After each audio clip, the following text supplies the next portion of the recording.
अपने राज्य में इस समय मौसम में हो रहे बदलाव के कारण फसल में कई तरह के हानिकारक रोगों का प्रकोप हो सकता है, जो कि फसल को भारी नुकसान पहुंचा सकते हैं। इसलिए फसल को इन रोगों से बचाना जरूरी है।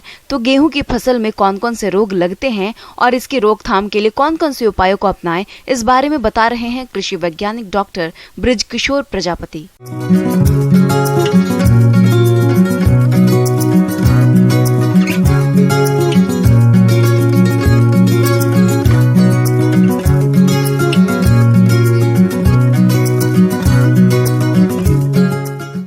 आज जो है हम गेहूं की फसल में जो है फसल प्रबंधन पर जानकारी देना चाहेंगे। जैसा कि आप सभी लोग जानते हैं कि वर्तमान समय में जो है वो निरंतर आसमान में बादल बने हुए हैं। तो मैं पहले जो है गेहूं में मुख्य रूप से हमारे क्षेत्र में जो है कृषकों के द्वारा जो हमें जानकारी प्राप्त हो रही कि रतुआ की समस्या, जिसको पीला रतुआ होता है, काला रतुआ होता है और भूरा रतुआ होता है, जिसको रस्ट भी बोला जाता है। तो मुख्य रूप से जो होता है काला रतुआ और भूरा रतुआ की समस्या सबसे अधिक देखने को मिलती है।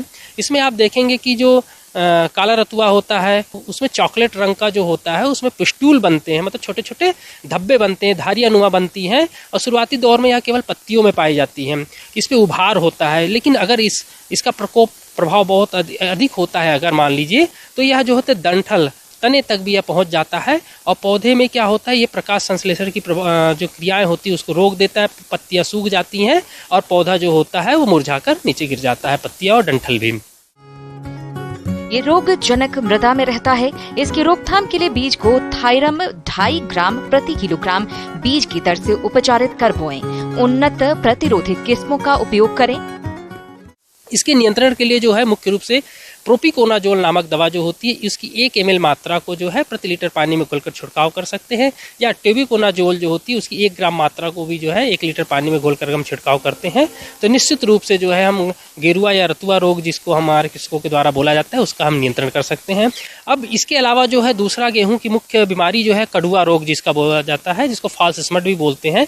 इसमें आप यह देखेंगे यह एक तरीके का बीज जनित रोग है। जब हम कृषक जो है बीजों को जब हम बुआई के समय जो है कार्बेंडाजिम, मैंकोजेब या ट्राइकोडर्मा विरिडी के द्वारा या विटावेक्स के द्वारा अगर जब बीज को उपचारित करके नहीं बुआई करते हैं, तो उसके कारण क्या होता है कि जब दाने जो होते हैं बालियां में जब बनती हैं, तो दाने जो होते हैं एकदम काले रंग के हो जाते हैं, पाउडर के रूप में हो जाते हैं।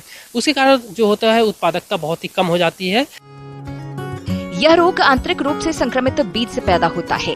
इसका रोगजनक एक कवक अस्टिलैगोसेजिटम प्रजाति ट्रिटिसाई होता है, जो कि बीज के भ्रूण भाग में छिपा रहता है तथा संक्रमित बीज ऊपर से देखने में बिल्कुल स्वस्थ बीजों की तरह ही दिखाई देता है। इस रोग से प्रति वर्ष उत्तर भारत में गेहूं की उपज में 1 से 2% की हानि होती है। इस रोग के लक्षण बाली आने पर ही दिखाई देते हैं। रोगी पौधों की बालियों में दानों की जगह रोगजनक के रोग कंड यानी स्पोर्स काले पाउडर के रूप में पाए जाते हैं, जो कि हवा से उड़कर अन्य स्वस्थ बालियों में बन रहे बीजों को भी संक्रमित कर देते हैं। इस प्रकार रोग आगे आने वाली फसल में पहुंच जाता है। तो इसके नियंत्रण के लिए किसान भाइयों आपको हम बताना चाहेंगे, कभी भी जब बुआई करनी हो तो निश्चित रूप से हम बीज को उपचारित कर ही बुआई करें। गर्मी के दिनों में जो है हम गहरी जुताई जरूर करें। और जो जैसे हमारा अगर जैविक के रूप में है तो जैविक में जो है ट्राइकोडर्मा विरिडी की जो है 4 ग्राम मात्रा को जो है प्रति केजी बीज को उपचारित कर ही हम उपयोग में करें।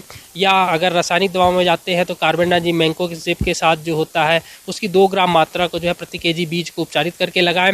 इसके अलावा जो होती है कल्चरल मेथड भी होता है, जिसे पारंपरिक विधि भी होती है, जिसमें अगर जिन पौधे की बालियां अगर आपको इस तरीके से काले रंग की दिखाई देती हैं तो उसको पन्नी में ढककर उसको तोड़ लें और किसी गड्ढे में जला दें या उसको गड्ढे में जो है गाड़ देते हैं। इससे क्या होगा, उसके जो स्पोर है वो उड़ेंगे नहीं हवा में और दूसरे जो गेहूं की किस्में हैं या अन्य जो क्षेत्र में है उस पर इसका प्रभाव कम देखने को मिलेगा। और अगर खड़ी फसल में कड़ुआ रोग हमें अगर दिखाई देता है तो इस समय जो होता है टेबिकोनाजोल जो नामक दवा है उसकी 1 ग्राम मात्रा को जो है प्रति लीटर पानी में घोलकर हम छिड़काव कर सकते हैं और हम निश्चित रूप से कड़ुआ रोग को बचा सकते हैं। अब मुख्य रूप से जो गेहूं की फसल में तीसरी बीमारी है वह है पाउडरी मिल्ड्यू बीज। तो आप देखेंगे इसकी पहचान बहुत आसानी से आप कर सकते हैं कि पत्तियों पे जो होता है सफ़ेद पाउडर आपको देखने को मिलेगा, या कई बार तने पर भी जो है सफ़ेद पाउडर आपको देखने को मिलेगा। और यह क्या होता है, अगर इसका प्रभाव अधिक होता है तो यह पीले रंग का होने के बाद जो है पौधे को पूरा मुरझा देता है और इसके कारण जो है उत्पादकता कम हो जाती है। तो इसके नियंत्रण के लिए मुख्य रूप से किसान भाइयों घुलनशील सल्फर की जो है 2 ग्राम मात्रा को जो है प्रति लीटर पानी में लेकर आप छिड़काव कर सकते हैं, या प्रोपिकोनाजोल नामक दवा जो होती है उसकी 1 ml मात्रा को जो है प्रति लीटर पानी में अगर घोलकर छिड़काव करते हैं तो निश्चित रूप से जो है हम हमारा जो पाउडरी मिल्ड्यू बीमारी है उसका भी नियंत्रण कर सकते हैं। तो किसान भाइयों हमारे द्वारा बताई गई जो भी वैज्ञानिक तकनीकी है उसमें जो पारंपरिक विधियाँ भी हैं, जैविक विधियाँ भी, अगर समन्वित रूप से इन सभी विधियों को अपनाते हैं तो निश्चित रूप से जो है लागत भी कम आएगी और हमारे कृषकों को जो कीट बीमारियों का नियंत्रण करके जो है हम उत्पादकता जो है अधिक से अधिक प्राप्त कर सकते हैं। धन्यवाद।